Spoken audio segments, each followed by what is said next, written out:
remove the burden. Today, we're going to look at a set of 3 quotes. Let's start with this one. The eye is the lamp of the body. If your eyes are healthy, your whole body will be full of light. And this, what does it mean, first of all, when you read the eye is the lamp of the body?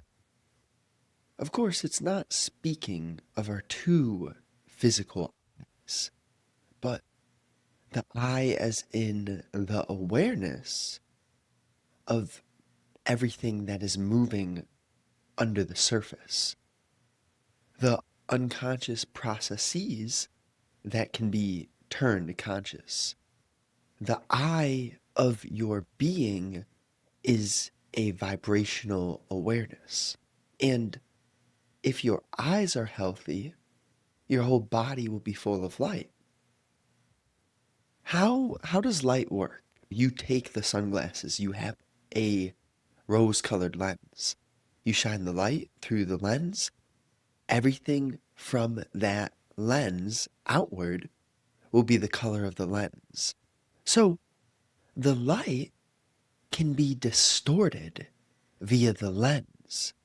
So if the eye is the lamp of the body and your perception it is malleable, then what do we do to have this awareness, this eye, this lamp be transparent so that there isn't ink in the water, right? The moment you drop ink into a nice cup, clear water, it's distorted. Now, the eye, if your eyes are healthy, what happens is that you can understand the nature of the ink. Whereas when your body is full of light, then the moment the ink is dropped into the cup, the light pulses through the distortion. Now, what this all means, if we look a bit simpler, it is almost understanding that you see the theme. The theme is the clarity of perception brings inner illumination, but how do you actually get a clarity of perception? Well, it's almost not about asking or seeking for clarity, but by understanding the nature of what corrupts clarity. As you look at the ink, whether it be emotional turmoil, you could take that chart of consciousness and understand very clearly that if you're helpless, it is a state of being frozen. Then you ask, you ponder, you question, you bring skepticism in relationship to, okay, is me being stagnant and frozen, feeling helpless, at all aligned with a clarity of perception? No. Okay, but still, how did I get here?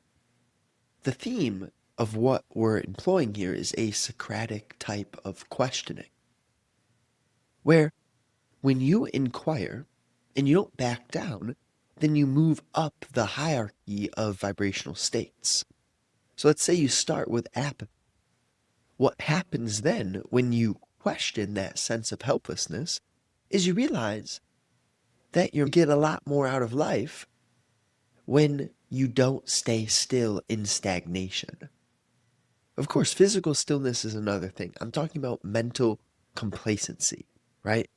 When you notice apathy, then you give yourself a chance to move up to a fear.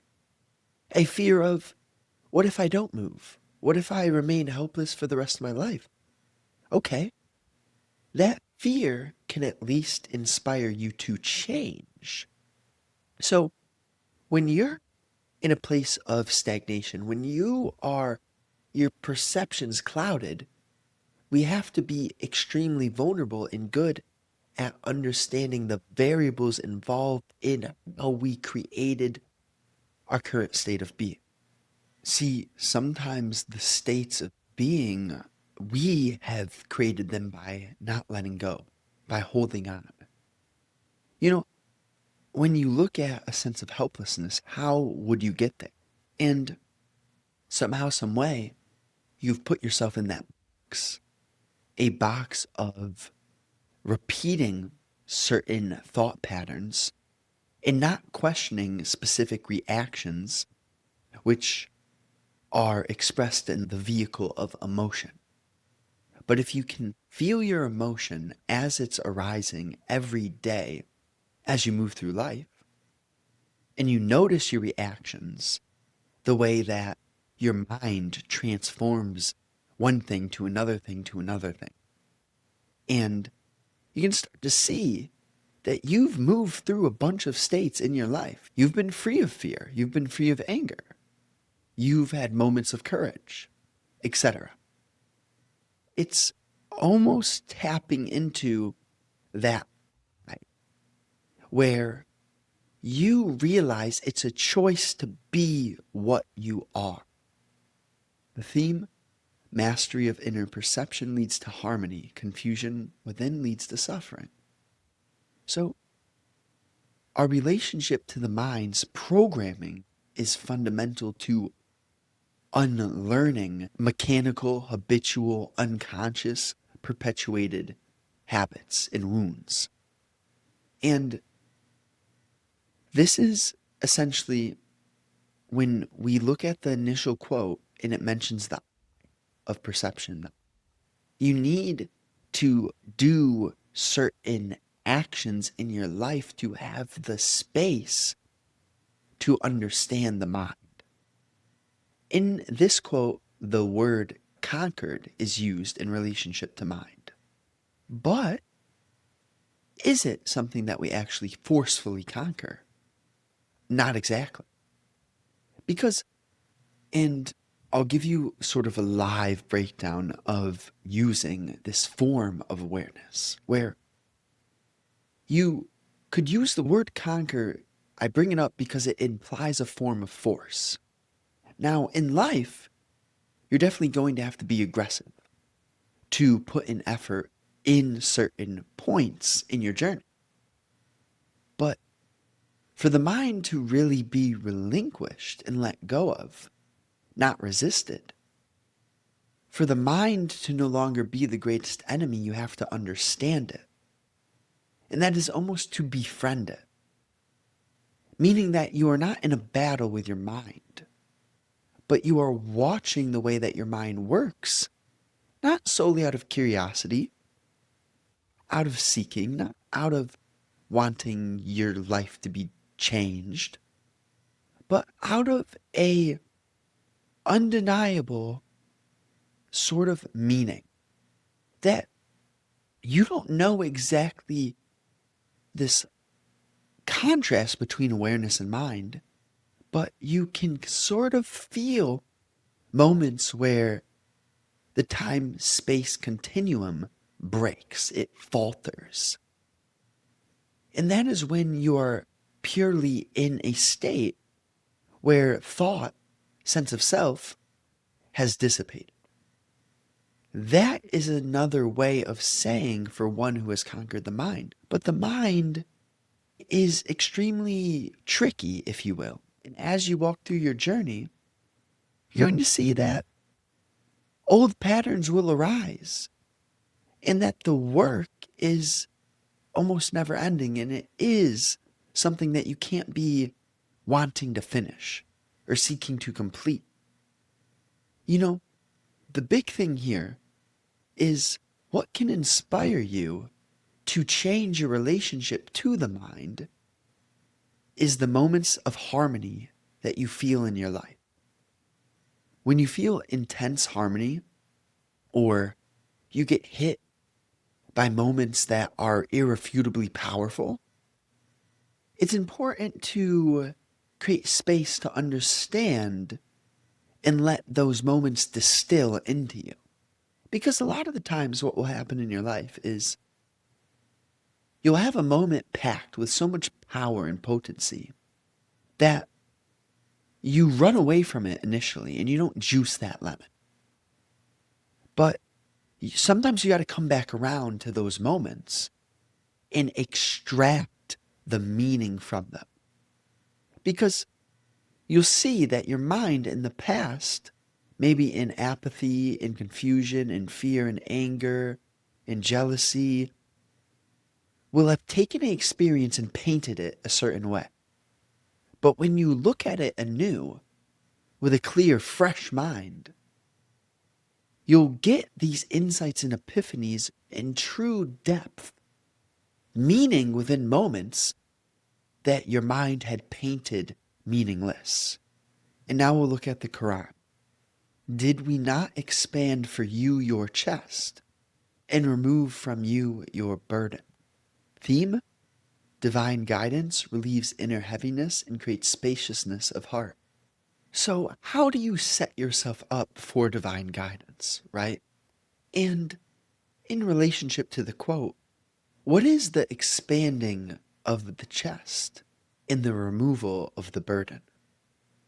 Theme, we have the word creates, the phrasing actually, creates spaciousness of heart.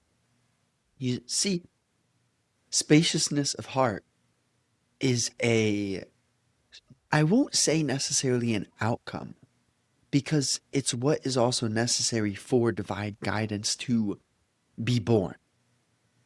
But that being said, it's a great indicator to pay attention to how much space you have in your being, in your life, in your heart. What I mean when I use that word is essentially, another way to put it would be, what are you feeling in your waking hours? How aware are you of the alignment or misalignment in your life? Are you doing actions on a daily basis, action by action, that just keep you weak, right? A set of examples would be, right, you're scrolling, then you're consuming useless entertainment, then you're eating junk food, and then you're just like scrolling again. I'm sure you understand the essence of weak vibrational actions just by that structure I've laid out there. Because you see the truth. Sure, I could go on and create a list of 500 actions that you probably shouldn't do. But that's not it. You need to be your own authority. So that is exactly what this means, though. You see, in life, what expands your chest is often not what your mind may desire, right? Your mind may desire comfort and ease and everything to be maybe even given to you. But that's not what expands your consciousness. That's not what expands your chest. The removal of the burden is in relationship to in this whole journey you're walking, we are walking. Sometimes things feel heavy, hard, dark. But you remove that by actually feeling it when it's present. Because that in itself is expanding your chest. It takes courage to feel what your mind is used to running from in painting and sort of camouflaging to avoid. But when you feel that burden, it gets lifted. Your chest is expanded when you show that courage. And naturally, right, it really makes sense if you think about the simplicity of the body. When your chest expands, oh, is it natural that you have spaciousness in the heart? You have to go through the mud, but you must be aware of your attitude. Your attitude, as in the emotions that you're feeling, can you just feel them and not judge yourself? And then can you understand the emotion rather than judging? Because to seek to understand yourself, this is one of the cornerstones to awakening, to doing this work. Not seeking in terms of desire, but a courage to look, a courage to see. And with this openness, You show God, you show the source of all of creation that you're ready to live a meaningful life. When you put out that energy into the world, it comes back to you. And then it's just a never ending sort of adjusting process to the new revelations that you see in your consciousness that you see to be true. So it's beautiful because this inner heaviness, it can fade. And you can live your life in a way where you're not projecting your wounds onto others because you're actually aware as they arise, you look at it and you kind of let it go. As that happens, you expand. So if you resonate with this, hey, share it with a friend, drop a like, let me know what piqued your interest in the comments. And, if you want to work one-on-one, just check the link below. Ultimately, just shoot me an email. Give me some context about where you're at. And I can only take on a few people. So, grab your slot while it's there. Have a great day. Sincerely.